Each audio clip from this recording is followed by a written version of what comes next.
The different musics of the Marshall Tucker Band is definitely influences. I think Toy's influences from jazz. When he was in Vietnam, he studied a lot of jazz. He studied a lot of Wes Montgomery. And I know he'd studied a lot of Wes Montgomery in the early days. And Paul Riddle, being a jazz drummer, these were the jazz influences coming in. But I was also a real blues fanatic. So that brought the blues into it. And Jerry Eubanks more in the R&B, and Doug Gray was more of R&B.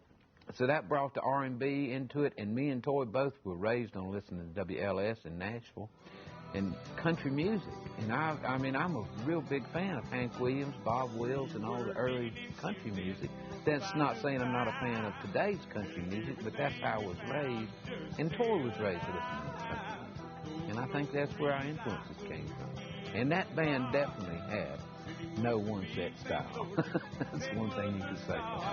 When we were about 15 or 16 years old, at a lake in Spartanburg, South Carolina, in the middle of the night, skinny dipping, trying to swim across the lake to meet the girls.